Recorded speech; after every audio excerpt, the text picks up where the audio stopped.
जो real recce healer होगा ना, वो सीधी सादी बात करेगा, क्योंकि उसका मकसद है कि साइंस को विकास करना और मरीज का भला करना। तो इसलिए रेकी में कोई उम्र का या किसी छोटे बच्चे बड़े का कोई लेन देन नहीं है। बूढ़ा आदमी है 100 साल का, उसके वो ज्यादा एनर्जी लंबे समय तक लेगा। क्यों? अभी उसकी वाइटलिटी धीरे धीरे डाउन हो गई है और उसकी रिक्वायरमेंट बढ़ गई है। कि जब आप अपना उपचार करते हैं और आप जब बॉडी की एनर्जी लेवल हाई करते हैं, और उस तो बॉडी में जो भी टॉक्सिक एक्यूमुलेशन है आपकी बॉडी में, जो आपने दवाओं से दबा दिया, आपने इमोशन को सप्रेस कर दिया, तो वो सारे जब एनर्जी जैसे ही बॉडी को अवेलेबल होती है ना, तो बॉडी सबसे पहला काम क्या करेगी? अगर कोई टॉक्सिक मटेरियल है बॉडी में, अनवांटेड चीजें हैं, फॉरेन मैटर्स हैं, तो वो उनसे छुटकारा पाना चाहिए। कि जब एक बीमारी ठीक करनी होती है ना, तो खाली एक अकेले एक्यूप्रेशर का उपचार या अकेले रेखी का उपचार या केवल केवल आहार के ऊपर भी निर्भर रहना भी उसको मैं ठीक नहीं मानता। एनर्जी जैसे ही बॉडी की हाई होने लगती है, तो मैंने कहा ना, इमोशनल डिटॉक्सिफिकेशन, मेंटल डिटॉक्सिफिकेशन और बॉडी डिटॉक्सिफिकेशन, ये सारे चीजें ना उसके साथ 1 महीना 2 महीना तक, जब तक वो रेकी उपचार कर रहा है, ये सब संभावनाएं ऐसा हो सकता है। क्या सिर्फ वही सच होता है जिसे विज्ञान साबित कर दे? क्या हर अनुभव को माइक्रोस्कोप से मापा जा सकता है? और अगर नहीं, तो क्या वो झूठ होता है? आज हमारे साथ हैं एक ऐसी ही शख्सियत जिनके लिए रेकी सिर्फ ऊर्जा नहीं, एक जीवन चेतना है। वो कहते हैं एनर्जी स्पीक्स। वो भारत में रेकी आंदोलन के जनक हैं। 40 वर्षों से भी ज्यादा समय से उन्होंने लाखों लोगों को दवाओं के बिना स्वस्थ जीवन जीना सिखाया है। उनकी उपस्थिति सिर्फ उपचार नहीं, चेतना का अनुभव है। मिलिए डॉक्टर एन के शर्मा जी से, जो न केवल रेकी ग्रैंड मास्टर हैं, बल्कि ऊर्जा चिकित्सा के सबसे सशक्त और विवादित प्रवक्ता भी हैं। आज हम इनसे जानेंगे कि क्या उनकी ऊर्जा सच में विज्ञान की सीमाओं से परे है, और क्या रेकी विज्ञान को चुनौती देने का साहस रखती है, या सिर्फ एक ये भ्रम है। नमस्कार एनके शर्मा जी, आपका स्वागत करते हैं। मेरा भी आपको सबको नमस्कार मेरा।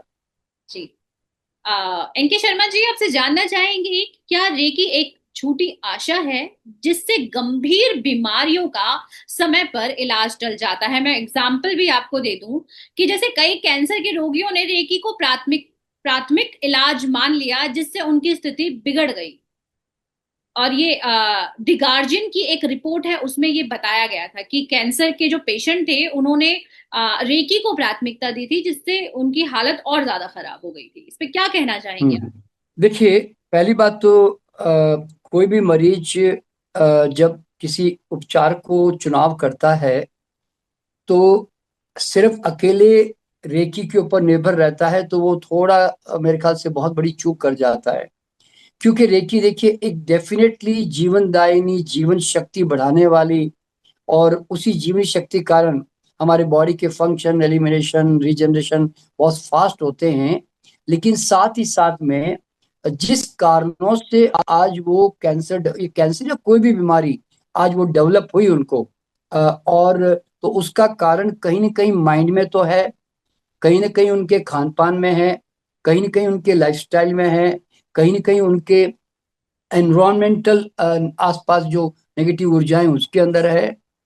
और कई बार कुछ केमिकल्स भी हम बॉडी में अनावश्यक डाल देते हैं, उसके कारण भी हो सकता है। तो मतलब अल्टीमेटली समझना क्या होता है कि जब एक बीमारी ठीक करनी होती है ना, तो खाली एक अकेले एक्यूप्रेशर का उपचार या अकेले रेखी का उपचार या केवल केवल आहार के ऊपर भी निर्भर रहना भी उसको मैं ठीक नहीं मानता। क्योंकि मेरा ये मानना है कि हर रोग के पीछे मल्टीपल कॉजेस होते हैं, और वो कॉजेस को अगर आप रिकॉग्नाइज करके अगर आप उसको निकालते हैं, और फिर आप एक, जैसे कहता है ना, कि एक सपोर्ट के रूप में, एक सहयोगी उपचार के रूप में आप जब रेखी का इस्तेमाल करते हैं, तो फिर आपको उसका ज्यादा लाभ मिल सकता है। क्यों? वो एक तरफ से आपकी जीवनी शक्ति का विकास करती है, ठीक है, और साथ साथ में रिलैक्सेशन भी करती है, और आपके अंदर एक बहुत बड़ा स्वभाव में, मेंटल में बदलाव भी लाती है। लेकिन अकेले रेखी के ऊपर निर्भर रहकर कि आप अगर ऐसा सोचें कि मैं बड़ी बड़ी बीमारियां ठीक कर लूंगा, ऐसा नहीं है। आज मैं भी जब रेकी किसी को सिखाता हूं या देता हूं, तो मेरा सबसे पहला उन लोगों को ये कहना होता है कि दुनिया में रेकी कितनी भी अच्छी होने दो, योग कितना भी अच्छा होने दो, हम्म। ध्यान कितना भी अच्छा होने दो, शुद्ध हवा कितनी भी अच्छी होने दो, अगर शुद्ध हवा अच्छी होती तो पहाड़ों में एक भी हॉस्पिटल नहीं होता।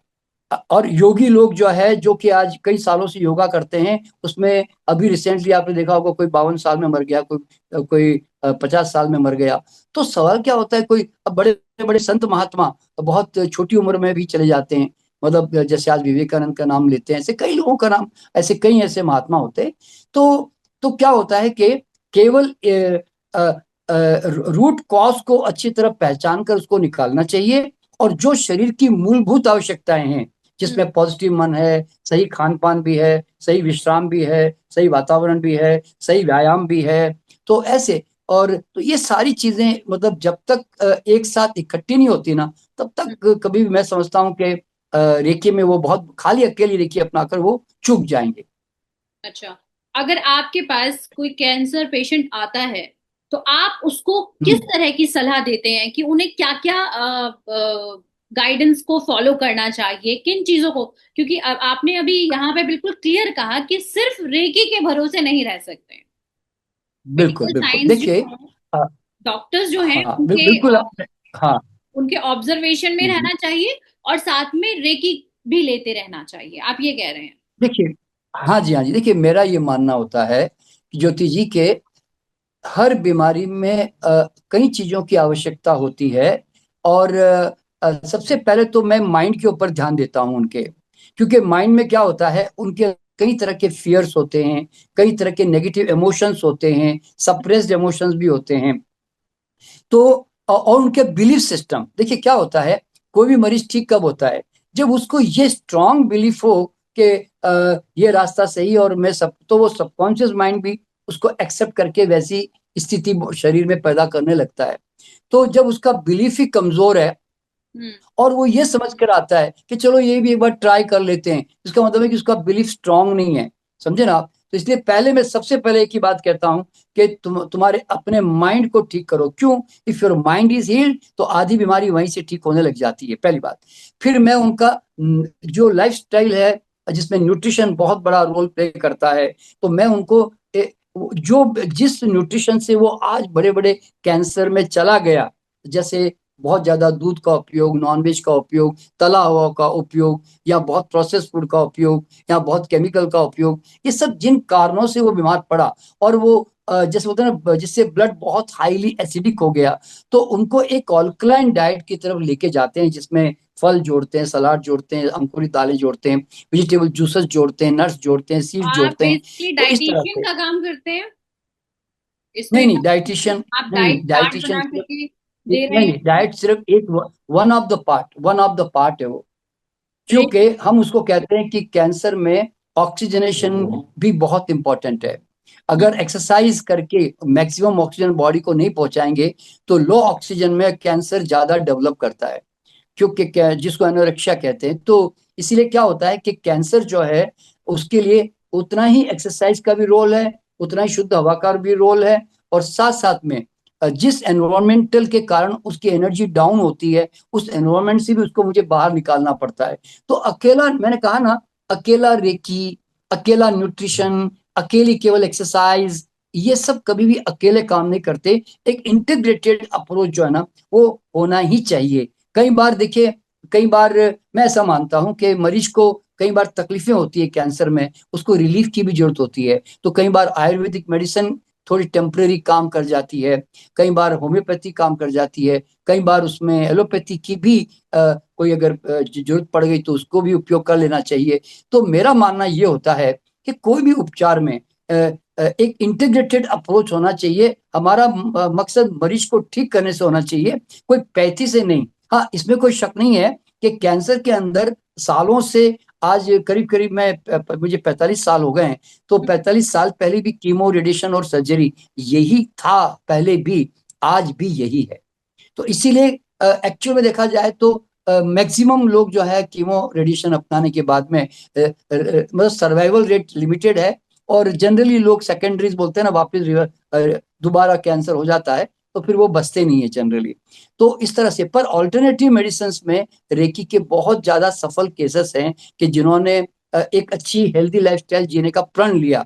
तो ऐसे लोग दुनिया भर में जो है बहुत सारे केसेस हैं जो जिन्होंने अपने जीवन पद्धति को बदल कर, अब बड़ी बड़ी बीमारियां, कैंसर तो एक अलग बीमारी है, पर चाहे वो जॉइंट पेन हो, डायबिटीज हो, चाहे कोई बीमारी भी हो, तो हर बीमारी को जो है ना जीता जा सकता है अगर कोई सही रास्ता अपनाए और इंटीग्रेटेड अप्रोच के साथ में चले यूं।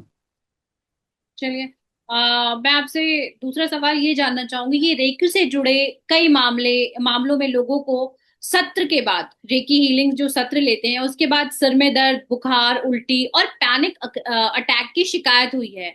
क्या इसे सुरक्षित हम्म। हीलिंग तकनीक माना जा सकता है? हम्म। देखिए, एक पहली बात मैं बताना चाहता हूं कि रेकी क्या है। एक यूनिवर्सल एनर्जी है जो आपके हाथों से ट्रांसफर होती है, ठीक है ना। और इसकी खूबी क्या मालूम है, तकलीफ है तो ट्रांसफर होती है, नहीं है तो नहीं होती है।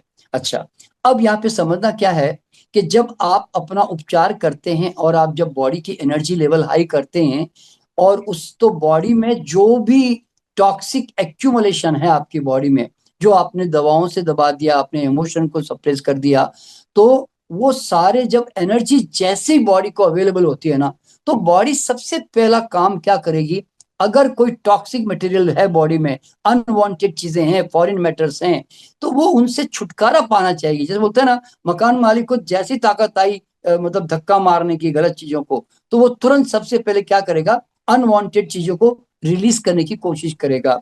तो इसीलिए अगर कोई नेगेटिव इमोशंस एरप्ट होते हैं, या कोई या कुछ दिनों के बाद में बुखार आ गया, कुछ दिन के बाद में डायरिया हो गया, तो ये सब डिटॉक्सिफिकेशन के प्रोसेस है वास्तव में। क्यों, एनर्जी हाई होने से बॉडी नवनिर्माण और बैलेंस करने की तरफ भाग पड़ी। इसलिए ये सब, इसको हीलिंग क्राइसिस कहते हैं।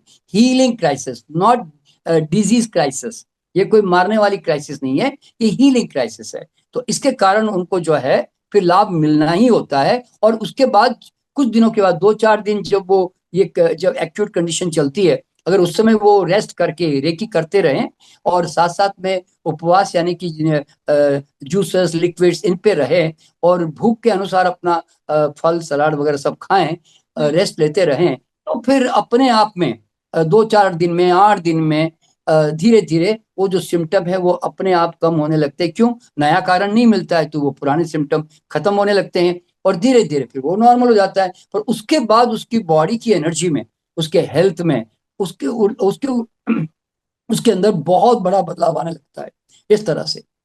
अच्छा। नेक्स्ट, सेल्फ डिकोड जो है उसकी रिपोर्ट में एक बार बच्चे को रेकी दी जा रही थी और उसका ऑक्सीजन स्तर जो है वो बहुत गिर गया था। तो क्या रेकी को हम्म। बच्चों के लिए सुरक्षित माना जा सकता है? देखिए, पहली बात तो क्या है ज्योति जी के, रेकी एक ऊर्जा है, एक एक प्राण ऊर्जा है, और हमारा शरीर एक प्राण ऊर्जा से संचालित होता है। अब चाहे गर्भ में शिशु है कि बाहर आ गया शिशु, कि चाहे बच्चा है, इसका कोई रेकी से लेन देन ही नहीं है। हाँ देखिए, थोड़ा एकदम ताजा ताजा बोलता ना, बच्चा दुनिया में आया हुआ है, तो उसको ऊर्जा की रिक्वायरमेंट कम होगी, क्योंकि वो अच्छी प्राण ऊर्जा लेकर ऑलरेडी आ रहा है ना। और तो ऐसे जो बच्चे होते हैं वो लिमिटेड ऊर्जा में फटाफट ठीक होने लग जाते हैं। तो बच्चों पे रेकी ज्यादा जल्दी असर करती है बनिस्बत के बड़े लोगों के। तो इसलिए रेकी में कोई उम्र का या किसी छोटे बच्चे बड़े का कोई लेन देन नहीं है। बूढ़ा आदमी है, 100 साल का, उसके वो ज्यादा एनर्जी लंबे समय तक लेगा। क्यों, अभी उसकी वाइटलिटी धीरे धीरे डाउन हो गई है और उसकी रिक्वायरमेंट बढ़ गई है। तो इस हालत में क्या होता है, अपने आप हमारी एनर्जी नेचुरल वे में जितनी जरूरत है उतनी जाती है, अपने आप बंद भी हो जाती है, इस तरह से। तो इसीलिए एज का इसमें कोई लेन देन नहीं, बल्कि आप जरा सोचिए, रेकी सजीव निर्जीव, पेड़ पौधे, जानवर, यानी कि हर चीज पे काम कर रही होती है। तो और ऊर्जा हर चीज की रिक्वायरमेंट है। इसीलिए तो इसलिए रेकी जो है, कहीं पर भी किसी भी हालत में कहीं पर भी कोई इसका आफ्टर इफेक्ट या कोई नुकसान, क्यों, रेकी की खूबी क्या मालूम है, जिस मरीज को जितनी ऊर्जा चाहिए उतनी ही जाती है, और नहीं चाहिए उस अंग में तो जाती ही नहीं, आपके हाथों से कुछ निकलता ही नहीं है। तो इसीलिए अपने आप में सेल्फ रेस्ट्रिक्टेड ऊर्जा है ये। तो कोई एक्सेस होने का या कम ज्यादा जाने का सवाल नहीं पैदा होता। तो रेकी में 1%, 0.1% भी आज तक इतने 30 सालों में मैंने कभी कोई इसका आफ्टर इफेक्ट नहीं देखा। तो ये जो बातें बोली जा रही हैं कि तबीयत खराब हो जाती है, बुखार हो जाता है, सिर में दर्द होता है, या बच्चों का ऑक्सीजन लेवल कम हो जाता है, तो मतलब। नहीं देखो, हाँ देखो देखो अभी ज्योति जी, अब सवाल क्या पैदा होता है कि जब भी कोई भी उपचार आप अपनाते हैं, चाहे एक्यूप्रेशर अपनाएं, कि आप प्राणायाम अपनाएं, कि आप योग अपनाएं, कि आप कुछ भी एक उपचार जब अपनाते हैं ना, तो उस समय आपकी बॉडी कोई वातावरण के कारण, मौसम के कारण, या आपके पुरानी दिनों से जैसे बोलता है ना कि बीमारी इकट्ठी होती जा रही थी, हम्म। बस वो जिस समय आपने सीखा उसी समय उसको बाहर निकलना ही था। तो ऐसे बहुत सारे कारण बन जाते हैं। लेकिन यहाँ पे कॉमन सेंस से मैं आपको एक बात बताना चाहता हूं कि कोई भी व्यक्ति आपको स्पर्श करता है, हम्म। तो स्पर्श करता है और क्या करता है, क्या कोई दवाई थोड़ी देता है आपको जो आपके बॉडी में जाके रिएक्शन कर देगी। भाई आपके आपको स्पर्श करता है, और स्पर्श करके प्राण ऊर्जा ही तो दे रहा है ना बॉडी को। अच्छा, प्राण ऊर्जा का नियम भी क्या है कि रिक्वायरमेंट है तो बॉडी में से वो आपके हाथों में से ड्रॉ करेगा, रिक्वायरमेंट नहीं है ना तो आप चाहे कितनी भी हाथ रख दो ना, आपके हाथ ठंडे ही रहेंगे। तो इसलिए रेकी में कहीं पर भी ऐसा कोई चांस ही नहीं है। और अगर किसी, देखिए, गलत फहमी या होना या सब होना, ये तो अब जैसे बोलता है ना कि हर चीज, हर एक एरिया में ये सब संभावित चीजें हैं। तो मैं इसको कोई गलत भी नहीं कहता, मैं कहता हूँ लोगों को कंफ्यूजन हो सकता है इस प्रकार का। अच्छा। लेकिन रेकी से कहीं पर भी आज तक दुनिया भर में हम्म। कहीं पर भी नुकसान देखने में नहीं आया। जी। आ, वैसे तो आप की एक्सपीरियंस की बात की जाए तो 40 साल हो चुके हैं रेकी में आपको। लेकिन अगर रेकी हीलर्स की क्वांटिटी देखी जाए मार्केट में, तो बहुत ज्यादा बढ़ गई हम्म। है। तो मेरा ये हाँ सवाल जी। है कि क्या रेकी एक अनियमित और अप्रशिक्षित क्षेत्र बन गया है, जहां कोई भी बिना प्रशिक्षण के हीलर बन जाता है? हाँ जी, हाँ जी, देखिए देखिए अभी ज्योति जी क्या होता है कि ये कुदरत में हमेशा पता नहीं कोई नियम ही होता है कि जब असली सिक्का जब बाजार में फेंका जाता है, तो नकली सिक्का उससे ज्यादा जल्दी बाजार में चल पड़ता है। तो एक्चुअल में क्या है कि मैं अभी से नहीं, मैं देख रहा हूँ कि हम्म। रेकी जब हमने शुरुआत की थी और सिखानी शुरू की थी, और हमने बड़ा साइंटिफिकली, बहुत ही सिस्टमेटिकली हम कई सालों से सिखाए जा रहे हैं, तो उसी समय लोगों ने समझा, क्योंकि हम एक सर्टन फीस स्ट्रक्चर हम इस्तेमाल करते थे। तो लोग क्या समझते थे, अरे इनके तो इतने 50, 60, 100 स्टूडेंट आ गए, अरे ये तो अच्छा पैसा कमा रहे हैं, और ये तो लोगों के दिमाग में क्या होता है कि वो भाई इसमें पैसा भी बहुत है। जैसे ज्योतिष में जाके लोग देखते हैं कि लोग 25 25 20 25 हजार रुपया खर्च कर देते हैं। तो पैसा देखकर ना लोग इसके अंदर आए, और इसमें हजारों लोग आए, और कई तरह के वादे कर दिए लोगों से। लेकिन चूंकि लालच उनके पीछे था, तो और तो इसीलिए वो धीरे धीरे धीरे धीरे सफल नहीं हो पाए ज्यादा, और बाद में बाजार में से निकल के फिर उस फील्ड में चले गए जहां और कई पैसा है। कोई वास्तु में चला गया, कोई ज्योतिष में चला गया, इस तरह से। तो होता क्या है कि रेकी में छटनी हो गई एक प्रकार से एक जमाने में। और फिर हम कुछ ही इंडिया में कुछ गिने चुने मास्टर्स रह गए जो रेकी में काम कर रहे थे, ठीक है। पर अब क्या हो गया कि अब चूंकि रेकी हम कई सालों से हम प्रचारित कर भी रहे हैं, और हम तो फ्री में सिखाते हैं भाई। और हर बार हमारे साथ 500, 1000, 2000 लोग जुड़ते ही हैं, हर 15 दिन में हमारे साथ जुड़ते हैं। तो तो अब थोड़े क्वालिटी, देखिए, क्वालिटेटिव स्टूडेंट पैदा भी हो रहे हैं। लेकिन जब किसी भी साइंस में हम जब काम करते हैं, हम्म। तो लो लेवल के लोग भी जुड़ते हैं, और थोड़ा उल्लू बनाकर पैसा कमाने का सोचते भी हैं। ये तो ऐसे लोग उन करते लोगों भी के लिए होंगे, तो ये खतरनाक कोई। है, जो लोग ये सोच कर जा रहे हैं कि हम जिस रेकी हीलर के पास जा रहे हैं वो एक्सपर्ट हैं, और आप लोगों की जो एक्सपर्ट हैं उनकी छवि पर भी इसका बहुत गलत असर जा रहा है। हाँ, बहुत बड़ा असर पड़ता है, नेचुरल बात है। देखिए क्या होता है कि सबसे पहली बात क्या होती है कि जैसे अगर गुरु सही ढंग से अपने आप को किसी भी साइंस में विकसित नहीं करता, तो हम्म। आने वाले विद्यार्थी को भी वो कमजोर ज्ञान ही देगा अपने आप में, ठीक है ना। तो इसके कारण रेकी में कई ऐसे लोग भी आ गए जो कुछ चंद पैसे लेकर मास्टर बना दिए या उनको नाम दे दिया। देखिए, इसमें प्रॉब्लम क्या मालूम है कि रेकी हीलिंग फाउंडेशन आज आने की पूरे विश्व की एकमात्र लार्जेस्ट इंस्टीट्यूशन जरूर है, और लेकिन ये कोई इस तरह की इंस्टीट्यूशन नहीं है कि भाई ये कोई गवर्नमेंट रिकॉग्नाइज्ड है या कोई यूनिवर्सिटी रिकॉग्नाइज्ड है। ये एक प्राइवेट इंस्टीट्यूशन की तरह है। तो सवाल क्या होता है कि जब मैं ऐसे चला रहा हूँ, तो उसी तरह फिर हर आदमी अपना रिकी के नाम से कुछ भी इंस्टीट्यूशन खोल के चला दें, सर्टिफिकेशन दे दें उनको, 2 4 500 रुपए लेके जो भी सस्ते में भी कुछ कर दें। तो अभी अभी इसके ऊपर अब रेकी, चूंकि कोई मेडिसिन तो है नहीं, तो इसके ऊपर उनके ऊपर कोई वो लगाम भी नहीं लगा सकते, क्योंकि रेकी को लोग प्रार्थना की तरह लेते हैं। तो एक तो इसमें कहीं पर भी कोई ना कोई केमिकल है, ना कोई दवा दी जाती है, ना कोई पर्टिकुलर एक्सरसाइज कराई जाती है, खाली टच किया जाता है। तो कोई भी व्यक्ति क्लेम नहीं कर सकता इसके अंदर कि भाई साहब ये तो नालायक है जी, ये तो नीम हकीम है जी है। तो रेकी में नीम हकीम को पहचानने के लिए वो ये पहचानना पड़ता है कि उसका उसकी भावना कैसी है। देखिए, जब पहचाने जब कई लोग कैसे? सेवा भाव मुझे मुझे है। अगर एक एक्सपर्ट को पहचानना है और एक नौ सिखिए को पहचानना है जिसने अभी अभी सीखा है, और एक ऐसा जिसके पास 30 40 साल का एक्सपीरियंस है, और तो मैं कैसे उसे पहचानूंगी कि क्या देखा देखिए दो जाएगा? दो हाँ, प्रमाणित कैसे हो कि देखिए वो दो एक्सपीरियंस है हाँ, उनके? देखिए दो बातें होती है। दो बातें होती है।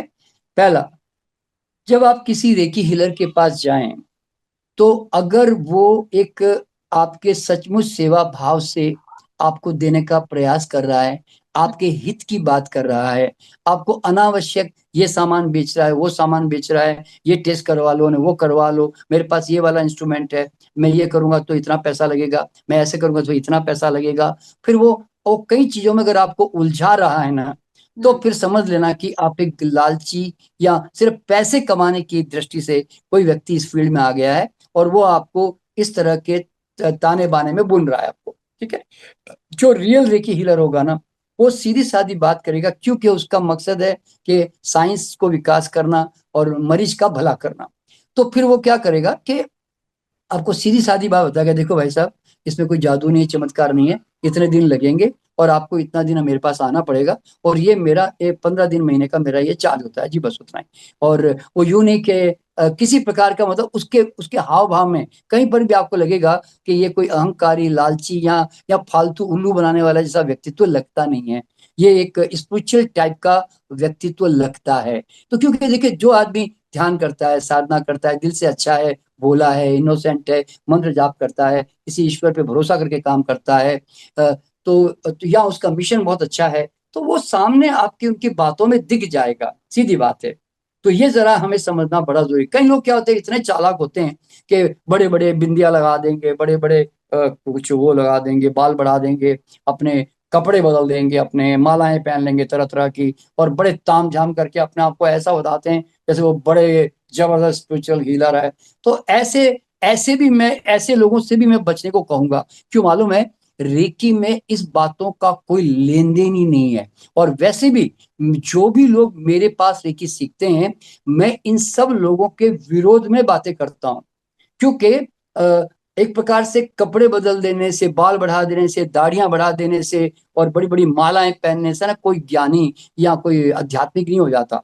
तो इन सब के विरोध में मैं कहता हूँ, और लोगों को मैं समझाता भी हूँ कि आप में ये नेचुरल क्षमता है, आप दिल से करें, बस भोले बन के करें, ईश्वर को सरेंडर करके करें। आप बीच में अपने आप को न लाएं, आप एक माध्यम की तरह काम करें। तो ऐसे जो भी हीलर काम करते हैं ना, उनकी हम्म। हीलिंग भी बढ़िया होती है, और लेने वाले को भी लाभ 100% मिलता ही है। और जो गलत आदमी होता है ना, उसके उपचार में लाभ कभी नहीं मिलेगा आपको। क्यों? उसके भाव अच्छे नहीं है इसलिए। अच्छा, क्या रेकी सत्र के दौरान कुछ ऊर्जाएं नकारात्मक असर डाल डाल सकती हैं? कई यूजर्स ने डरावने सपने, नेगेटिव एनर्जी और अनजानी बेचैनी की बात की है। इसे आप क्या कैसे समझते हैं? ये रेडिट के हाँ रिपोर्ट देखिए, में अभी कहा गया है ये। हाँ हाँ हाँ, देखिए, पहली बात तो क्या है, दुनिया में दो तरह की ऊर्जाएं हैं, सकारात्मक नकारात्मक, ठीक है? हम्म। यानी कि रोशनी अंधेरा। अब जरा बताइए कि जब आप कहते हो कि मैं साहब मैं रोशनी के साथ जुड़ रहा हूँ, मैं रोशनी बढ़ा रहा हूँ रोज अपने आप को चार्ज करके, तो हम्म। आप नकारात्मक आप अंधेरे के साथ कैसे रह सकते हैं? अंधेरा आपके पास कैसे आ सकता है? हाँ, लेकिन मैं आपकी जो बात लोग को इतने यहाँ पे बीच में एक बार काटूंगी। मैं ये आपसे जानना चाहती हूँ कि मान लीजिए मुझे आपसे रेकी सीखने आना है। आप मुझे हाँ जी। क्लास दे रहे हैं, आप मुझे बता रहे हैं, लेकिन मैं जब सो रही हूँ या मुझे ऐसा फील हो रहा है, मतलब ये एक रिपोर्ट में कहा गया है कि उसे ऐसा फील हुआ कि उसे कोई नेगेटिव एनर्जी खींच रही है अपनी तरफ। मतलब हर वक्त एक अलग ही माहौल, क्योंकि आप स्पिरिचुअल, आप हाँ ब्रह्मांड से जोड़ रहे होते हैं, यूनिवर्स से चीजें मांग रहे होते हैं, मैनिफेस्ट कर रहे होते हैं। आपको जो चाहिए वो आप यूनिवर्स से ले रहे होते हैं। तो कहीं ना कहीं डिफरेंस तो है। जो व्यक्ति पूजा पाठ करने वाला है और जो व्यक्ति ध्यान लगा रहा है और हीलिंग दी जा रही है, तो उसमें अंतर तो आता है। उसकी जो दिनचर्या है उसमें भी अंतर आता है। तो इस तरह की चीज होना कोई मतलब डिफरेंट तो नहीं है, स्वाभाविक है कि हो सकता है, बट होता किस वजह से है, इस बारे में थोड़ा सा बताइए। देखो ज्योति जी, आप जरा सोचिए कि कभी भी देखिए, नकारात्मक ऊर्जा भी एक तरंग है, सकारात्मक ऊर्जा भी एक तरंग है, ठीक है ना। सकारात्मक ऊर्जा हमारी बॉडी की नीड होती है, इसलिए हम जल्दी अब्जॉर्ब भी कर लेते हैं। हम्म। नकारात्मक ऊर्जा जो बॉडी के लिए अनुकूल नहीं होती ना, तो बॉडी हमेशा उसको रिजेक्ट करती है और उसके प्रति प्रतिक्रिया करके उसको रेसिस्ट करने की कोशिश करती है, ओके। ठीक है। तो अब जिनकी एनर्जी, देखिए एनर्जी लो होने के बहुत सारे कारण होते हैं। तो जिनकी एनर्जी लो होती है और ऑरा जो उनका इलेक्ट्रोमैग्नेटिक फील्ड होता है ना, अगर वो किसी चीज को रेसिस्ट नहीं कर पा रहा है, तो फिर उस कंडीशन में कोई भी नकारात्मक प्रभाव, इवन रेडिएशन भी, इवन आपके घर में अगर आप किसी बेड पे सो रहे हैं और पास में एक आपके स्विच स्विच स्विच लगे हुए इलेक्ट्रिकल, तो उसकी भी रेडिएशन आपको प्रॉब्लम कर सकती है। क्यों? आपके बॉडी में रेसिस्ट करने की ताकत नहीं है। तो अब रेसिस्टेंस में सबसे बड़ा जो कारण होता है ना, वो है उन महिलाओं को या उन आदमियों को कि जो मेंटली कहीं ना कहीं इंटरनली अपने इमोशन माइंड को और इमोशन को लेकर स्ट्रेसफुल, फियरफुल, एंजाइटी, डिप्रेशन या इमोशनल ब्लॉकेजेस, कई तरह के सप्रेशन, सेक्सुअल सप्रेशन और कई तरह के एंगर सप्रेशन। तो इस तरह के, या वो अनहैप्पीनेस है अपने जीवन में, उनके परिवार में कुछ खुशी नहीं है, तो इस तरह के जो, या ऑफिस में उनको हमेशा तनाव रहता है, तो ऐसे लोग जो मेंटली डिस्टर्ब होते हैं ना, उनकी एनर्जी चाहे वो एप्पल बादाम खा ले तो भी हाई नहीं होती, बता रहा हूं मैं आपको। माइंड से जब तक वो, तो आधी तो उनके मैक्सिमम एनर्जी डाउन रहती है। देखिए, आप जब किसी को मिलती हैं तो आप भी कहती होगी ना, क्या बात है आज तेरा चेहरा उदास है, तू आज ढीली लग रही है, क्या बात है। तो आप ऐसा क्यों कहते हैं? क्योंकि वो ढीला है का मतलब है he is not energetic, no, है ना। तो एनर्जेटिक नहीं है तो इसका मतलब है कि he doesn't have resistance to. तो वो व्यक्ति जो है ना, किसी भी, सिर्फ ये बाहर की जो बोलते हैं ना, ऊपरी हवाएं या कोई भूत प्रेत या कोई किसी प्रकार के तांत्रिक ऊर्जाएं या कोई रेडिएशन, इवन इवन मैं कहता हूँ वास्तु भी गड़बड़ है ना, तो सबसे ज्यादा पहले उसको प्रभावित करेगा। और अगर आपके घर में कोई रेडिएशन चल रहे हैं, कई तरह के इलेक्ट्रोमैग्नेटिक फील्ड है, तो सबसे पहले आपको नुकसान करेगा। इवन कंप्यूटर के सामने ज्यादा बैठोगे तो आपको नुकसान होने लगेगा। क्यों? क्योंकि आपकी बॉडी में रेसिस्ट करने की ताकत नहीं है। तो इसीलिए रेकी में देखिए, हम मैं भी जब रेकी सिखाता हूँ ना, तो मुझे मालूम है कि लोग मेंटली बेचारे परेशान रहते ही है, तो मैं उनको कहता हूँ कि how to maintain your highest energy in any form, किसी भी हालत में अपनी एनर्जी को हाई कैसे रखना है और प्रोटेक्शन शील्ड कैसे क्रिएट करना है, ये हमारा कोर्स का नियम ही होता है। तो उसके कारण हमारे विद्यार्थी जितने भी दुनिया में है ना, वो कम से कम डर नामक चीज जो बोलते हैं ना, या नेगेटिविटी का सामना करना, बल्कि आज तक मेरे स्टूडेंट आपके ऐसे हैं, आपके किसी भी स्टूडेंट ने इस तरह की बात नहीं की कि मुझे आज तक नहीं, नेगेटिविटी। आज तक नहीं, आज तक नहीं, बता रहा हूं, हमारे 8.5 लाख स्टूडेंट्स हैं पूरी दुनिया भर में। आज तक एक भी विद्यार्थी का मैंने कभी नहीं सुना कि हाँ, जो रेकी नहीं कर पाया, घर में नहीं कर पाया, फिर वो मेंटली डिस्टर्ब रह गया, तो उसके अनेकों दूसरी बीमारियां, समस्याएं आई होगी, लेकिन ऐसे कोई समस्याओं का सामना हमने नहीं देखा। अच्छा, मजेदार बात क्या है कि रेकी में, हाँ, जो बड़े बड़े जैसे बोलते हैं ना, कई लोगों में जैसे बोलता है ना, आत्माएं आकर उन पे हावी हो जाती है, तो इस तरह की भी चीजें होती है कई बार। तो हमारे रेकी हीलर इतने पावरफुल होते हैं कि वो उनको भी बात करके उनके बॉडी में से उनको हटा देते हैं, निकाल देते हैं हीलिंग करके। मतलब इतने हद तक हमारे स्टूडेंट काम कर जाते हैं। तो हम्म। इसीलिए रेकी में कभी भी, जो रेकी में आ गया ना, उसके सारे डर समाप्त हो गए, समझ ले आप। ठीक है।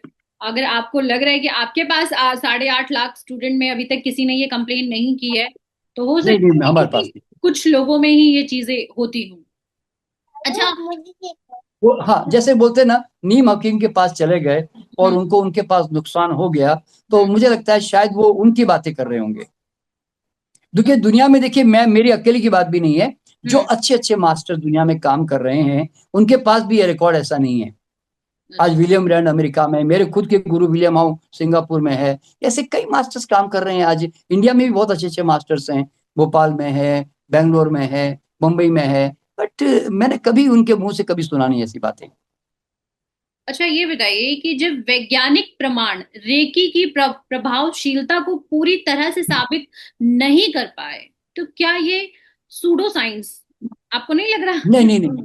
सूडो साइंस है? हाँ क्योंकि नहीं नहीं नहीं ज्योति जी। वैज्ञानिक इस चीज हाँ को प्रमाण नहीं कर रहे हैं कि ये चीज है।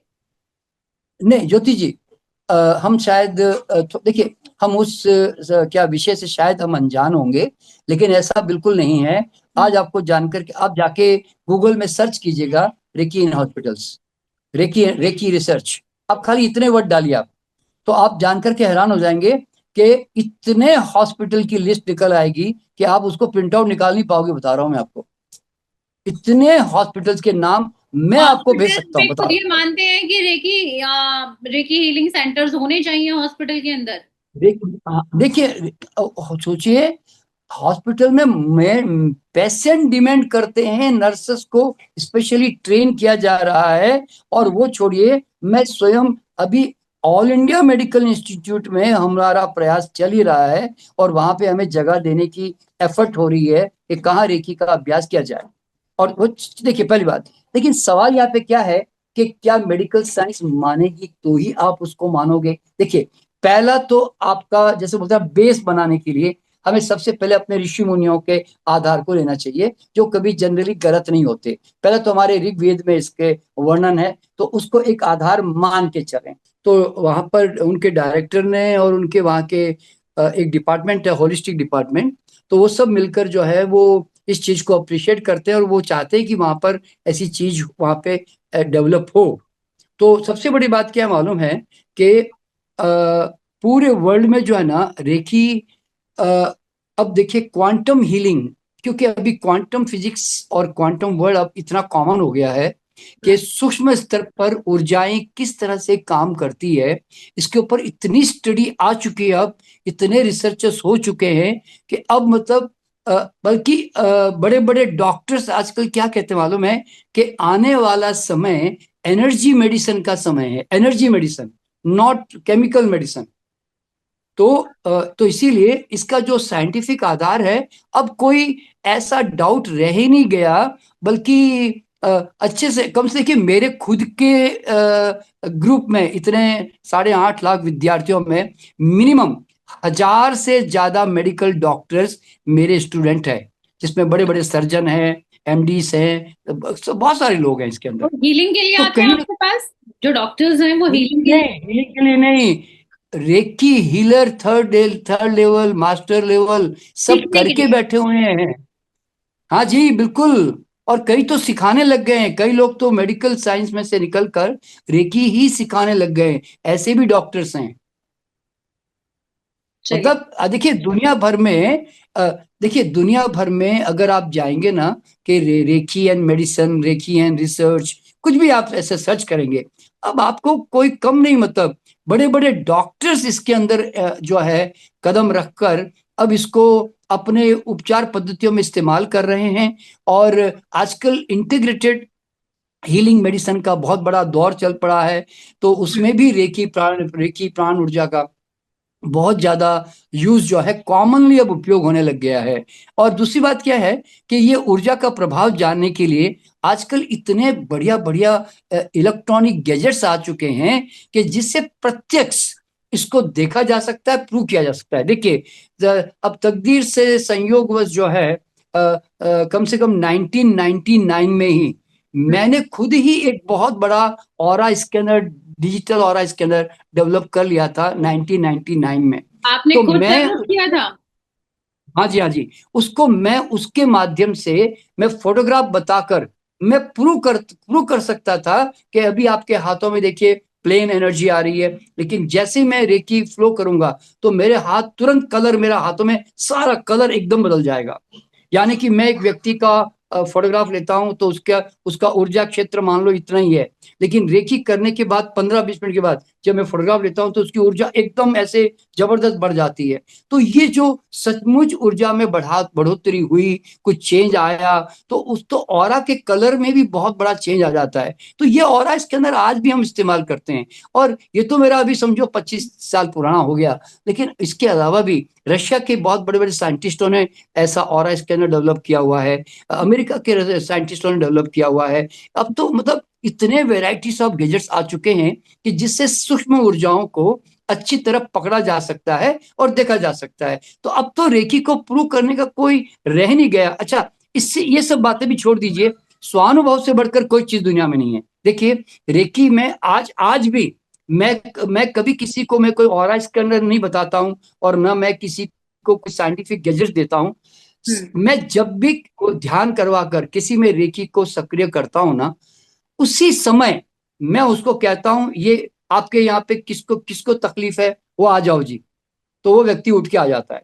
फिर मैं एक स्टूडेंट को कहता हूं, अब भैया इसको हीलिंग करनी है आप लोगों को। तो वो लोग आके हीलिंग करते हैं या आपस में एक दूसरे पे हीलिंग कर रहे होते हैं। और विद इन 5-10 मिनट के अंदर उस हीलिंग से उनको, इस करने वाले स्टूडेंट को पता चलता है कि मेरे हाथों से एक जबरदस्त कुछ खिंचाव सा, मैग्नेटिक पुल जैसा कुछ गया, कुछ देर तक, 5-10 मिनट तक, उसके बाद बंद हो गया जी। तो ये प्रैक्टिकल जो फीलिंग होती है ना, यही अपने आप में बहुत बड़ा सबूत होता है कि उसको सामने वाले को बोलते हैं ना, आंख बंद करके विश्वास करना पड़ता है, यूं समझ लें। और दूसरी बात, और ये मरीज जो सूखने में कहता है कितना साहब, समय लग जाता है? 5-10 मिनट बता रहा हूँ, 5-10 मिनट। अच्छा। और मरीज जो ले रहा होता है ना, वो कहता है सर पता नहीं कुछ गरम गरम कुछ खिंचाव एनर्जी मेरे अंदर ऐसे मुझे जाती हुई महसूस हो रही थी। और 5 मिनट के बाद उनको पूछते हैं, आप कैसा लग रहा है सर? बिल्कुल दर्द गायब हो गया सर, बिल्कुल ठीक हो गया सर, बहुत हल्का लग रहा है सर। ये कॉमन वर्ड हर एक के होते हैं। और ये प्रैक्टिकली देखिए, हम लोग ना, हम कॉर्पोरेट में सिखाते हैं, हम बड़े बड़े ग्रुप में सिखाते हैं, बड़ी बड़ी भीड़ में सिखाते हैं, तो वहां पर हम लोगों को कहते हैं कि भैया अब आपके हाथ चार्ज हो गए तो एक दूसरे की हीलिंग करो, चलो बैठ के। तो आपस में लोग हीलिंग करते हैं और तुरंत एक बड़े चमत्कारिक लाभ बता रहे होते हैं। तो रेकी का क्या मालूम है, प्रत्यक्ष प्रमाण यही है कि आप स्वयं अनुभव करो ना भैया। क्यों साइंस के ऊपर क्यों डिपेंड रहते हो? जब तुम्हारे हाथों से ऊर्जा जा रही है, सामने वाले को तुरंत आराम मिल रहा है, तो तुम ये साइंटिफिक गैजेट्स पे डिपेंड रहने की जरूरत क्या है? पर हाँ, ऐसे हाँ, डॉक्टरों को, मेडिकल साइंस को अगर कहीं रिसर्च पेपर डालना है, पेपर वर्क करना है, तो ठीक है, उनके लिए अच्छी बात है। आपसे मैं पूछना चाहूंगी कि यदि रेकी सेशन के बाद किसी को भावनात्मक रूप से टूटन, अचानक रोना हम्म, या मूड हम्म, डिसऑर्डर हो, तो हाँ, जिम्मेदारी किसकी होगी? हीलर की या खुद मरीज की? अभी आपने बताया नहीं, खुद हम ठीक मरीज की। करते हैं। हाँ, अगर बिल्कुल, देखिए, सही चीज अ, होती है तो कौन देखिए, जिम्मेदार होगा? हाँ, नहीं नहीं, देखिए, पहली बात तो क्या मालूम है, सबसे पहली बात तो ये समझनी है कि जब आप कोई व्यक्ति बीमार है, तकलीफ में है, चाहे कितना भी डिप्रेस भी है, आप जाके उसके ऊपर हाथ ही तो रखते हो ना। तो हाथ रखने से क्या उसके अंदर इतना बड़ा बदलाव आ जाएगा कि वो मेंटली बड़ी डिस्टर्ब हो गई जी? अरे मेंटली चाहे दुनिया की कोई भी चीज हो, आप डिस्टर्ब नहीं होना चाहोगे तो कैसे हो सकते हो भाई? और दूसरी बात क्या मालूम है कि रेकी में हजारों केसेस हमारे पास, हमारे यूट्यूब पे मेरे वीडियो भी डाले हुए हैं कि जो डिप्रेशन में चले गए और वो आत्महत्या करना चाहते थे। तो मेरे पास में ऐसे केसेस है, जिसमें एक जयपुर का बड़ा मजेदार केस है, एक लड़की का, हम्म। जो तो मेरे पास जब वो आई फ्राइडे को मिलने जयपुर में होटल में, तो उसने कहा गुरुजी मैं तंग आ गई हूँ, बस अब मैं आत्महत्या करना चाहती हूँ। तो बस मैंने आपसे बस मिलने के लिए मैं रुकी हुई हूँ, वरना मैं कल मैं करने वाली हूँ। तो मैंने कहा अरे अरे रुक जा। मैंने कहा तू मंडे करना आत्महत्या, तो अभी 2 दिन रुक जा बस सिर्फ, मैंने ऐसे बोला। तो उसने कहा ठीक है। फिर वो मेरी क्लास में आई, मैंने उसको फ्री में आने को दिया, मैंने कहा तू आ जा, खाली बैठ जा मेरी क्लास में आके। तो बैठी, समझी, कुछ किया, प्रैक्टिकल किया। जब वो गई मेरे यहाँ से, उसके बाद में मैंने कहा कि अब आगे करना है कि आगे कुछ है मूड करने का आत्महत्या? तो बोले कि गुरुजी एक कोर्स करने के बाद तो लगता है कि मुझे जरूरत नहीं है, और मैं कुछ कर सकती हूँ दुनिया में। तो मैंने कहा बस तू करके बता। फिर वापस जब मैं 2-3 महीने के बाद मैं वापस गया जयपुर कोर्स करने, तो वो लड़की दोबारा मिली। तो कहती है गुरुजी मुझे मास्टर बना दो। यानी कि वो कहती, गुरुजी मैंने, मेरी लाइफ इतनी चेंज हो गई है कि मुझे पहले जॉब नहीं मिलती थी, तो मैंने रेकी के माध्यम से मैंने जॉब अक्वायर कर ली। तो वहां पे एक आर्य भवन करके वहां पर एक बहुत अच्छी होटल है, बहुत बड़ी। तो वहां पर वो एक कैशियर के रूप में ज्वाइन हो चुकी है। और इसी तरह वो कहती है कि अब तो मेरी लाइफ बनने लगी, तो मैं मास्टर बनना चाहती हूँ। और सचमुच में आज वो मास्टर है। यानी कि जो मरने की तरफ जा रही थी, वो मास्टर बन के अब दूसरों को बचा रही है। तो ऐसे मैं पचासों केसेस के रेफरेंसेस दे सकता हूँ। मतलब इस तरह आप से मैं फोटोग्राफ भी भेज सकता हूँ आपको मैं उसकी। इस केस के माध्यम से बताना चाहते हैं कि रेकी सीखने के बाद व्यक्ति अपनी मनचाही जॉब या मतलब बहुत ज्यादा परेशान है तो वो परेशानी से पूरा बाहर आ सकता है रेकी सीखने के बाद, या रेकी की हाँ क्लास, जी, हाँ जी। एक दो क्लास लेने के बाद। हाँ जी, हाँ जी। तो मतलब हाँ मनचाही जी, जॉब बिल्कुल। के लिए हम भगवान के आगे जो अपनी प्रार्थना रखते हैं उसकी जगह हम रेकी सीख लें तो हमें मनचाही जॉब मिल जाएगी। देखिए ज्योति जी, मैंने रेकी को इस रेकी कोर्स में सिर्फ मैंने रेकी ही नहीं बना के रखा। हम्म। जब मैं इस ऊर्जा के विज्ञान में प्रवेश किया, तो मुझे बहुत कुछ यूनिवर्सल लॉ के बारे में जानकारी मिली कि इस दुनिया में हर आदमी के पास असीम क्षमताएं हैं। वो परामान से साइकिक एबिलिटीज का मालिक है। उसके अंदर इतनी शक्तियां हैं कि भगवान से मांगने को उसके पास कुछ भी भगवान ने छोड़ा नहीं है। वो बल्कि भगवान को अगर कहता है ना कि मुझे दे दो, तो भगवान कहता है कि भैया मैंने तो कृपा पूरी पूरी करके भेजी है, अब तू अपने आप पे कृपा कर भैया। तो इसीलिए मैं लोगों को ये बात बताता हूं कि भगवान से क्यों मांगना, क्या कमी रखी जो तुम मांग रहे हो? तुम्हें क्या पैसा कमाना है? कितना पैसा कमाना है? तो कोई रोक रहा है क्या? तो भगवान से मांगने का संबंध क्या भाई तुम्हारा उससे?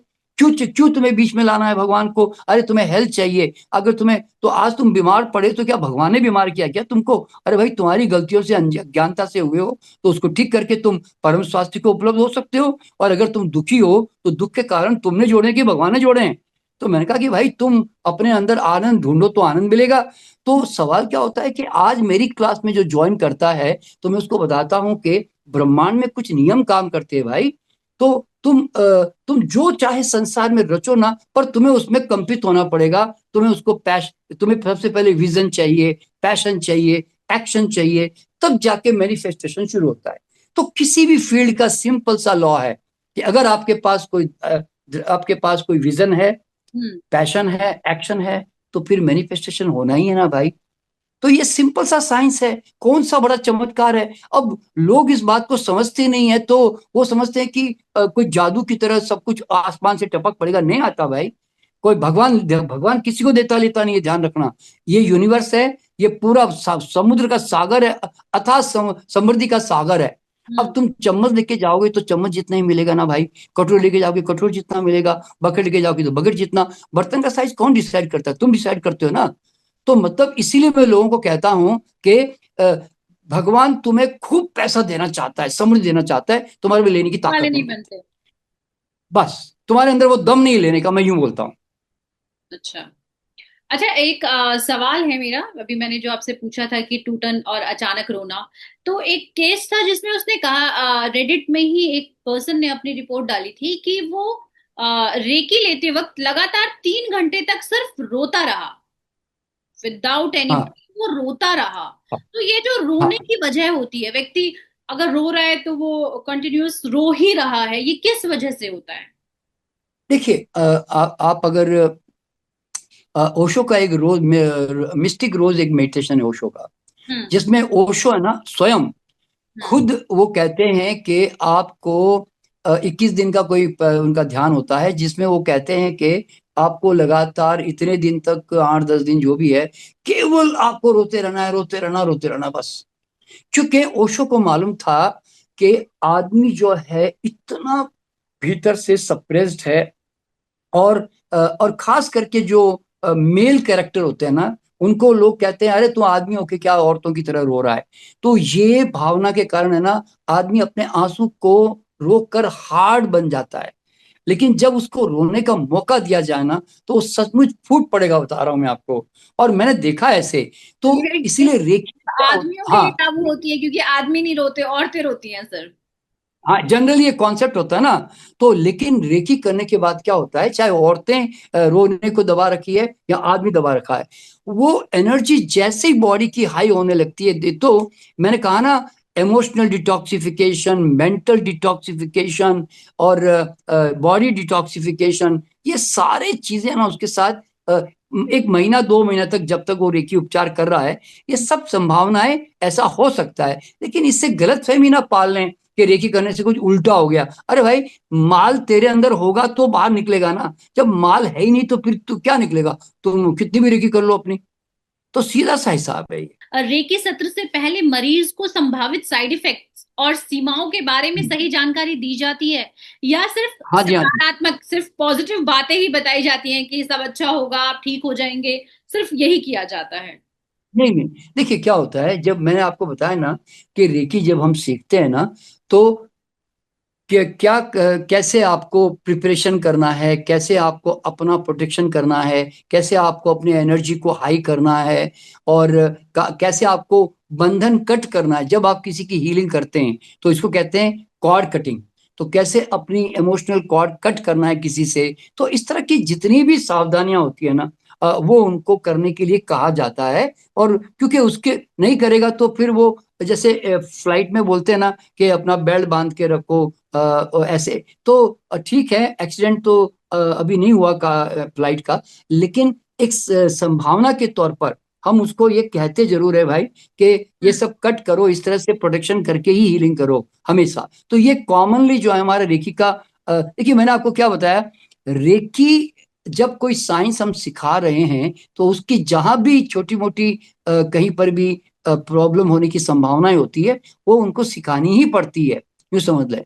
तभी वो रेकी का सही उपयोग भी कर पाता है, और उसके छोटे मोटे जो भी बोलते हैं ना, किसी का भारीपन आ गया सर पे अपने, तो वो सब उसको वो क्लियर कर सकता है। और इवन रेकी में ये भी कहा जाता है कि हीलिंग करने के बाद आप कभी भी, क्योंकि आप उसके ऊर्जा क्षेत्र में घुसे थे, आप उनसे कनेक्ट हुए थे, तो उनकी ऊर्जा का प्रभाव आपके शरीर पर महसूस हो सकता है, तो जाके अपने हाथ पांव धोकर फिर दोबारा वापस अपने काम पे लगे, इस तरह से। तो ये सब प्रिकॉशन जो है हमेशा बताया जाता है। जी। एनके शर्मा जी, मैं आपसे जानना चाहूंगी कि रेकी को अक्सर डिवाइन एनर्जी या आध्यात्मिक स्पर्श कहा जाता है। क्या ये धर्म और विज्ञान के बीच टकराव पैदा करना नहीं है? कुछ लोग ऐसा कहते हैं कि जो कि धार्मिक विश्वास के विरुद्ध मानते हैं, कुछ लोग इसे धार्मिक विश्वास के विरुद्ध मानते हैं। क्या कहना चाहेंगे आप इस पर? देखिए ज्योति जी, सबसे पहली बात तो ये है, रेकी एक, जिसको हम प्राण ऊर्जा एक शब्द कहते हैं, रेकी का मतलब है प्राण ऊर्जा, एक जीवनदायी ऊर्जा, ठीक है ना। तो क्या आप हवा को कोई धर्म का नाम दे सकते हैं? क्या क्या आप सूर्य किरणों को कोई नाम दे सकते हैं? तो एक यूनिवर्स से आ रही कोई एनर्जी, एक जैसे हवा आ रही है कि धूप आ रही है, तो हम उसको कोई धर्म नाम दे ही नहीं सकते। हर एक मानव की एक नेचुरल क्षमता है, एक रिक्शे वाले से लेकर एक बड़े से बड़े अमीर चाहे संत महात्मा को भी जो है इसको सीख सकता है। तो इसीलिए रेकी का सबसे पहली बात, कहीं पर भी कोई धर्म का कोई लेन देन ही नहीं है।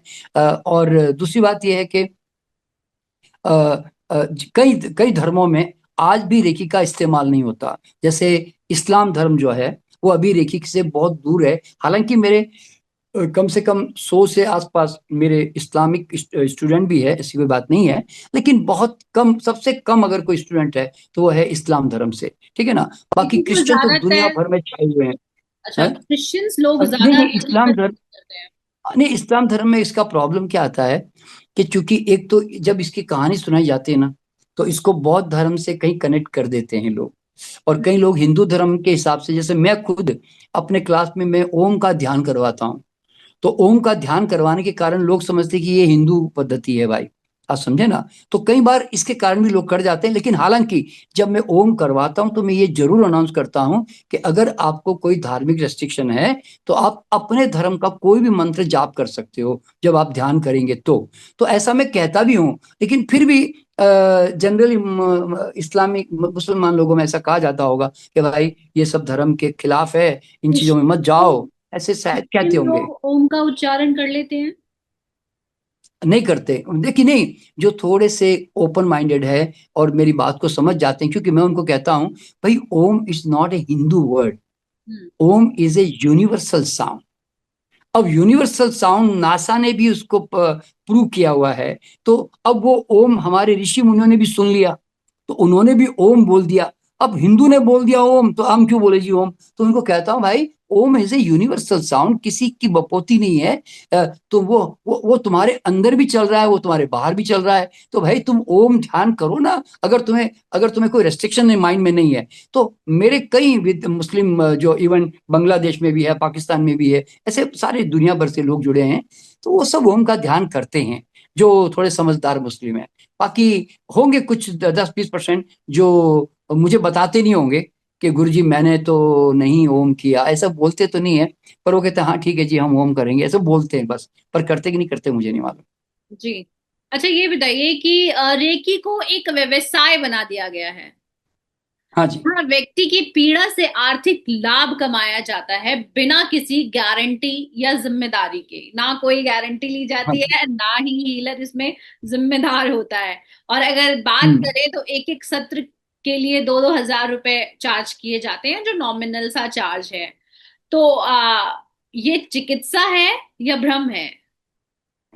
नहीं, चिकित्सा है या व्यवसाय, यूं बोल सकते हैं। यह ज्योति जी, भ्रम भी कह सकते सबसे हैं, पहले, हाँ। क्योंकि हाँ मिलना तो देखिए, पता है नहीं, कोई सबसे, गारंटी नहीं है, कोई जिम्मेदार नहीं है। आप मतलब अगर व्यक्ति, जैसे कि मैंने बताया आपको, कई सारे केसेस में लोगों को दिक्कत आई है, कई कई सारी प्रॉब्लम्स आई हैं, तो जिम्मेदार तो कोई है ही नहीं। बिल्कुल। जयतु जी, मैं आपको सबसे पहले तो मैं एक बहुत आपकी तारीफ करना चाहूंगा और आपको बधाई भी देना चाहूंगा कि आपने रेकी को लेकर ऐसे ऐसे क्वेश्चन रेस किए हैं कि जो जनरली मैं इतने पॉडकास्ट करता हूं, कहीं पर भी है ना इस तरह के डिटेल्ड क्वेश्चन जो है ना, लोग शायद जानते नहीं तो शायद नहीं कर पाते होंगे। तो वो कभी भी इस तरह के क्वेश्चन कर नहीं पाए, और मुझे भी लिमिटेड आंसर ही आज तक देना पड़ा। लेकिन आपने बहुत अच्छे अच्छे क्वेश्चन रेज किए, क्यों मालूम है? क्योंकि मैं रेकी पे काम कर रहा हूँ, तो मेरा मेरा ये मानना है कि जितनी ये साइंस वैज्ञानिकता के साथ, स्पष्टता के साथ दुनिया के सामने जाएगी, तो ये लोग जल्दी इसको स्वीकार भी करेंगे और एंजॉय भी करेंगे। ठीक है। तो अब देखिए, सबसे बड़ी जो व्यवसाय की बात आती है ना, तो जब देखिए देखिए जब हम रेकी सिखाते थे ना, तो एक जमाने में हम लोग जैसे हम 3,000 रुपया चार्ज करते थे 3 दिनों का। एक समय ऐसा भी था, मतलब बता रहा हूँ मैं। लेकिन उसी समय मैं सुनता भी था कि कुछ लोग जो है मास्टर कोई बन गए हैं, वो 1-1 लाख रुपया चार्ज कर रहे हैं, दुबई जा रहे हैं, उधर जा रहे हैं, ऐसे ऐसे बड़ी बड़ी 5 स्टार में आके बैठे हुए हैं। तो देखिए क्या होता है कि पहली बात तो क्या है कि अब ये कितने दिन चलते हैं ये लोग, मुझे भी नहीं मालूम, क्योंकि मैं बाद में तो उनका नाम सुनता भी नहीं हूँ। पर बड़े लोग देखिए, जो जो बड़े लोग होते हैं ना, जो बड़े लेवल पे कोई बड़े घराना घर बड़े घर के लोग जब कोई मास्टर बन जाते हैं, तो उनके दिमाग में क्या होता है कि वो हमेशा छोटी छोटी फीस लेना गरीबी की तरह मान के चलते हैं उनको। और वो सच्चाई ये भी है कि कोई बड़ा आदमी जो होता है ना, पैसे वाला, वो जब तक कोई चीज को 10-20-25 हजार 50,000 रुपया नहीं दे देना, तब तक उसको शांति भी नहीं मिलती। तो इसलिए मुझे लगता है एक तो वो कारण हो सकता है। लेकिन हाँ, एक्चुअल में रेकी में अधिकतर देखिए, मेरे पास तो जो 90% जो रिपोर्टिंग है, वो क्या मालूम है सर? कोई पैसा नहीं निकालता सर, मुफ्त में करा के चला जाता सर। सर कैसे पैसे लें सर उनसे, जरा मुझे बताइए ना सर। तो मैक्सिमम 90% तो मेरे मेरे लोग तो ऐसे कहते हैं। तब मैं उनको तकनीक बताता हूँ। मैं बोला देखो भाई, कई लोग कहते हैं ये तो यूनिवर्सल एनर्जी, तुम क्यों पैसे चार्ज करो जी इसके, ऐसे भी लोग बोलते हैं। अरे भाई, हम पूरा इसके ऊपर निर्भर है, हमारी रोजी रोटी इस पर निर्भर है, हमने स्टाफ रखे हुए हैं, हमने बिल्डिंग भाड़े पे ली हुई है भाई, हमें वो खर्चे निकालने हैं भाई। तो इसीलिए एक सर्टन अमाउंट हमें चार्ज करनी पड़ेगी ना भाई, क्योंकि हम इसी के ऊपर चल रहे हैं। तो फिर लेकिन इतना भी हाई फाई नहीं है। जैसे मैं एग्जांपल दे रहा हूँ, आज हमारे यहाँ पर हम इतने सालों से काम कर रहे हैं आज, हाँ, तो इसी हम भी से आज जुड़ा एक बड़ा मेरा एक लिमिटेड। सवाल है कि अगर रेकी हाँ। सच में डिवाइन एनर्जी है, तो इसे हाँ। सिखाने और बेचने के लिए हजारों रुपए क्यों लिए जाते हैं? क्या ये आध्यात्म है, मतलब आध्यात्म है या मार्केटिंग स्कीम है? नहीं नहीं, नहीं देखिए, मैं बता रहा हूँ क्या होता है कि जब कोई व्यक्ति देखिए आज के जमाने में पहली बात तो ये कि अगर उसको कोई संस्था अगर उसके पैसों को, उसके रोटी कपड़ा मकान की अगर व्यवस्था करता है तो ही ये आदमी कर सकता है। या कोई आदमी अपने सारे संसारिक सुख भोग से अपना पैसा कमा के आराम से बैठा हुआ है और सेवा करना चाहता है, उनके लिए ठीक है। लेकिन एक जब आप जैसे जैसे आप एक यंग है, आप बिल्कुल, अब आप अगर इस फील्ड में आना चाहती हैं और आपको लगता है यार मेरी रोजी रोटी भी चलती रहे थोड़ी बहुत, मैं लोगों का भला भी करूं साथ साथ में, तो फिर आप एक सर्टन चार्ज करना ही चाहिए। आज देखे ना, अब आप जानते हैं कि कई कई गुरु आप जितने भी आपने देखे होंगे, चाहे ओशो, चाहे सदगुरु, चाहे रविशंकर जी, सब कहीं ना कहीं मेडिटेशन सिखाते हैं, कोई एक पर्टिकुलर टेक्निक सिखाते हैं, तो एक सर्टन अमाउंट उनको रखनी ही पड़ती है, नहीं तो वो चल ही नहीं पाएंगे।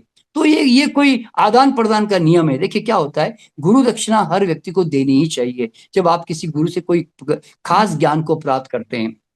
तो इसीलिए एक्सचेंज ऑफ एनर्जी के तौर पर जो है कुछ चार्ज करना बहुत जरूरी है। क्योंकि सबसे बड़ी बात क्या मालूम है, और ये सब लोग जानते हैं कि मुफ्त में ली हुई चीजों का आदमी कदर नहीं कर पाता।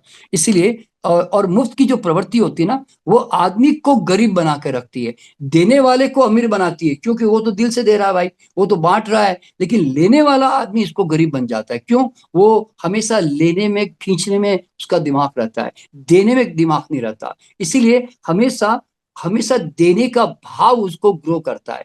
तो रेकी में ये सिखाया जाता है कि रेकी कभी किसी को मुफ्त में मत देना, बल्कि आप चाहे तो गाय को घास खिला देना, चिड़ियों को दाना डाल देना, या किसी गरीब को खाना खिला देना, लेकिन अपनी सेवा का या ज्ञान का वापस उसको आदान प्रदान जरूर कर देना भाई।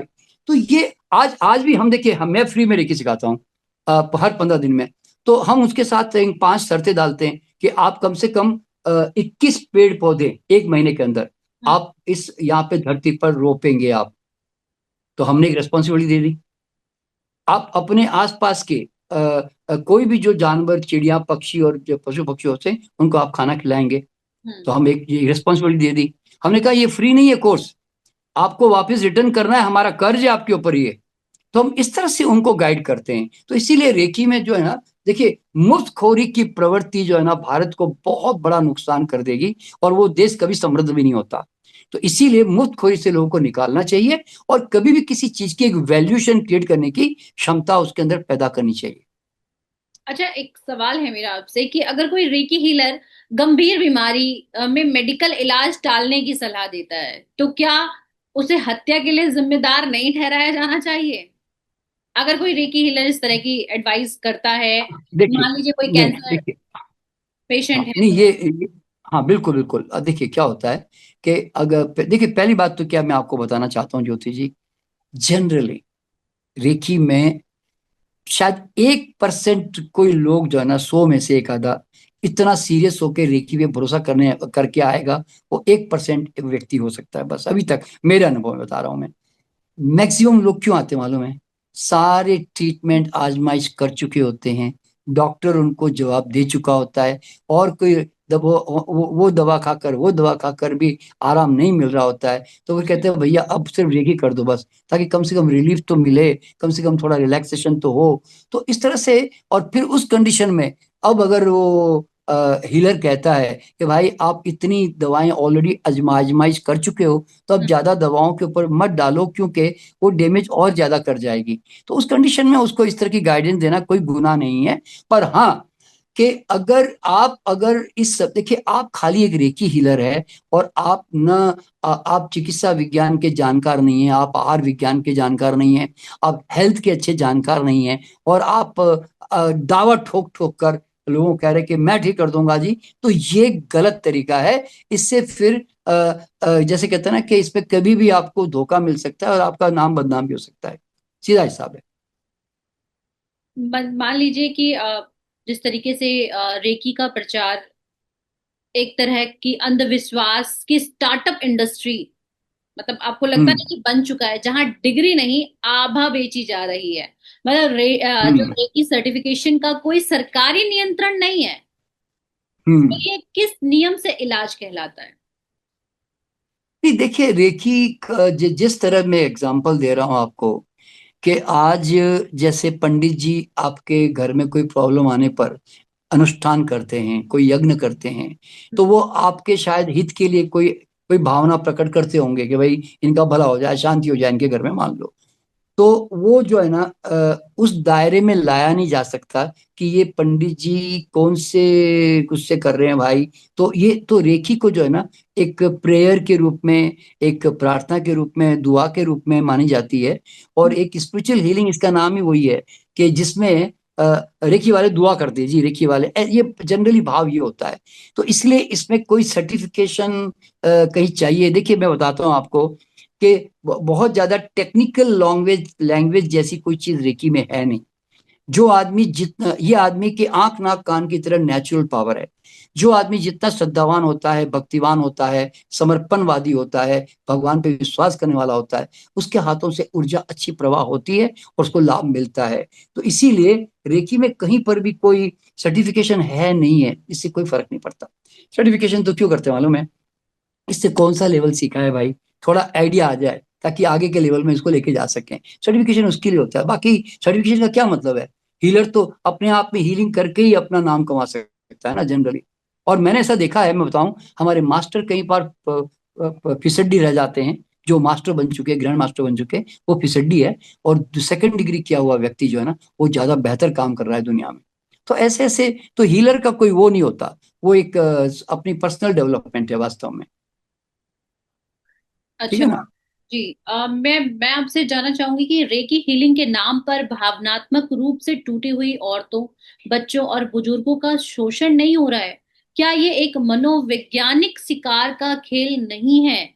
रेडिट के कई सारे रिपोर्ट ऐसे आए हैं जिसमें महिलाओं ने छुपे शोषण की बात कही है। देखिए पार टूटता है महिलाओं बेसिकली का तो वो रेकी और क्योंकि जाहिर सी बात है कि एनजाइटी और डिप्रेशन जो आम बात है, आपने भी अपने वक्तव्य में अभी कहा कि लोग एनजाइटी, डिप्रेशन और दिमाग पर प्रेशर पड़ता है, दिमाग पर प्रेशर पड़ने की वजह से भी कैंसर की वजह बनती है कई बार। तो महिलाओं ने ये रिपोर्ट दर्ज किया है कि मतलब उनकी भावनाओं के साथ खेला जाता है, तो क्या ये सच है? हाँ, देखिए क्या होता है कि पहली बात तो जब ये सब देखिए रेखी में जब सब कुछ चीजें सिखाई जाती है ना, तो कई बार कहाँ कहाँ पर वो कहीं नेगेटिव प्रभाव किसी के साथ डालेगा, ये कहीं हमारे अनुभव में आता नहीं है। लेकिन जैसे मान लो कोई लेडीज हीलिंग के लिए आई और अब आप उसको छेड़ देते हैं मान लो, तो ऐसे किस्से हुए हैं रेखी में एक्चुअल में। कहीं चंडीगढ़ में भी एक दो किस्से हुए थे। तो उनके ऊपर केस भी डाले गए, एफआईआर भी की गई उनके अगेंस्ट में। तो वो बहुत अच्छी जरूरी भी था, क्यों कि लेडीज के मामले में हीलर को बहुत सावधानी से काम करना पड़ता है। और दूसरी बात क्या है कि इसमें कहीं पर भी देखो क्या होता है कि रेखी में लोग क्यों आते हैं मालूम है? क्योंकि वो कहीं ना कहीं एनर्जी लेवल पे डाउन है, वो मेंटली डाउन है, इमोशनली डाउन है। तो हम्म। रेकी में वो काउंसलिंग करके उनको मोटिवेशन, क्योंकि रेकी बेसिकली जो भी सीखता है ना, देखिए पहली बात तो इस विज्ञान में कौन आता मालूम है? कोई फालतू आदमी तो जनरली लिमिटेड आते हैं, कोई लालची वालची कभी कभार आ जाते होंगे। लेकिन असल में इसमें आती हुई है जो थोड़े से स्पिरिचुअल मिजाज के होते हैं, जो दुनिया को कुछ देना चाहते हैं, सेवा करना चाहते हैं। तो इसलिए वो रेकी सीख कर, एक एक्स्ट्रा समझो टूल है, वेपन, वो सीख कर फिर वो उसके माध्यम से ना लोगों को गाइड करना शुरू करते हैं। तो बल्कि रेकी वाले जहां पर भी आपको मिलेंगे ना, they will be motivating you, they will be guiding you, they will be counselling you. वो कहीं पर भी आपको अगर इसमें से 2-5% ऐसे कोई नालायक रेकी वाले भी मिल जाएं कि जो पैसे लूट रहे हैं या आपको भटका रहे हैं या आपको अब डाउन कर रहे हैं, आपको थोड़ा डरा रहे हैं, धमका रहे हैं, ऐसे केसेस ऐसे रेकी में हुए हैं कि कुछ लोगों ने काला जादू, तेरे पर इतने इतनी क्रियाएं कर दी है, तुझे वो हटाने के लिए मुझे इतने पैसे लगेंगे, ऐसे ऐसे लोगों ने मतलब तामझाम किए हैं। तो हमने हमने उसके बारे में अवेयर भी किया है हमारे स्टूडेंट को भी कि इस तरह के लोगों से बचें, ये लोग उल्लू बना रहे हैं आपको। तो देखिए ये हर एक दुनिया में आज अगर मेडिकल साइंस अपने आप में एक अच्छा अपना काम कर रही है, तो उसमें आपको ऐसे भी परसेंटेज ऑफ डॉक्टर मिल जाएंगे जो लूट मार के लिए काम करते हैं सिर्फ। तो ये हर विद्या में मेरे ख्याल से, आज पंडितों में भी अच्छे पंडित है, गलत पंडित है, अच्छे ज्योतिष है, गलत ज्योतिष है। तो हर विद्या में मुझे क्या लगता है अच्छी भावना के साथ भी लोग आते हैं, गलत भावना के साथ भी आते हैं। तो ये थोड़ा मेरे ख्याल से नॉर्मल हमेशा चलता रहेगा, ये कोई बंद नहीं होने वाला कभी। जी। एनके शर्मा जी, आपसे बात करते हुए बहुत समय हो गया, और समय का पता भी नहीं चला हमें। समय हमारा बिल्कुल हो चुका है, लेकिन एक आखिरी सवाल जो मैं आपसे पूछना चाहूंगी कि आप, आज के लोग, जो लोग रेकी हीलर्स पर बहुत ज्यादा बिलीव करते हैं, उनके लिए क्या मैसेज देना चाहेंगे कि वो किसी गलत हीलर के हाथ में ना आए? हम्म, उसके लिए क्या देखिए मैसेज? ज्योति जी, हाँ देखिए, जो भी रेकी हीलर आप इस फील्ड में आए हैं, तो रेकी में आप अच्छी तरह जानते हैं कि रेकी फ्लो होती ही तभी है जब आप दिल में प्रेम, करुणा, मैत्री, सद्भाव पैदा करते हैं। आप एक ईश्वर के प्रति आस्था, श्रद्धा पैदा करते हैं, तब जाकर आपकी ऊर्जा में उतना बड़ा प्रभाव आता है। और ये बात सब लोगों को जानना चाहिए, जब आपकी ऊर्जा ज्यादा प्रबल होगी तभी तो आप दूसरों में भी ट्रांसफर कर पाओगे। तुम खुद कमजोर ऊर्जा में रहकर तुम कैसे दूसरों को मदद कर पाओगे? अगर तुम नेगेटिव भाव में जीते हो, नेगेटिव बिलीफ रखते हो, नेगेटिव कर्म करते हो, तो तुम्हारी एनर्जी में उतना दम होगा भी नहीं, और रेकी तुम्हारे हाथों से जाएगी भी नहीं, और सामने वाले को लाभ मिलेगा भी नहीं। इस तरह से तो इसीलिए अगर रेखी को सचमुच दुनिया में स्थापित करना है, तो फिर आप अपना दिल को बिल्कुल एक भोले भाव रखो, श्रद्धा रखो, और एक अच्छे सद्भाव के साथ में लालच का मतलब ये नहीं पैसा लेना, लालच नहीं है। पैसा लेना आपका आपका आपकी मेहनत का वो एक हर्जाना है जो है आप ना? ले रहे हो। लेकिन उतना भी लालच ना करें कि जिससे मरीज के जेब पे, पॉकेट पे बोझ पड़े, एक गरीब को भी बेचारे को देने में मुश्किल आ जाए। क्योंकि आफ्टर हम लोगों की मदद करने के लिए इस फील्ड में आते हैं, और आध्यात्मिक उपचार है तो हम मदद करने के लिए आए हैं, लोगों को लूटने के लिए नहीं आए हैं। तो ये भाव रखते हुए आप जितना हो सके उनकी सेवा करें। देखिए, आज हमारे यहाँ पे भी है ना, कई मरीज आते हैं ना, हम उनसे जैसे कहते हैं ना कि अगर हम मान लो 1,000 रुपए किसी चीज की चार्ज कर रहे हैं, तो गरीब समझते हैं कोई पियोन है, कोई सिक्योरिटी गार्ड है, हम उसकी तनख्वाह समझ के बेचारे से 100 रुपया ही चार्ज करते हैं। फिर क्यों? तो जैसा व्यक्ति आता है हम उसके साथ वैसा व्यवहार करते हैं। क्यों? हमारा मकसद व्यक्ति को जो आता है वो तकलीफ में आ रहा है, बेचारा परेशान होकर आ रहा है, तो हमें उसको राहत देना होता है बस। तो ये समझकर अच्छे भाव से इस विज्ञान के ऊपर काम करें, तो रेकी भी फलेगी और आप भी साथ में फलेंगे बस। एनके शर्मा जी, आपने अपना बहुत ही कीमती समय हमें दिया और हमारे चैनल को दिया, उसके लिए आपका बहुत बहुत धन्यवाद।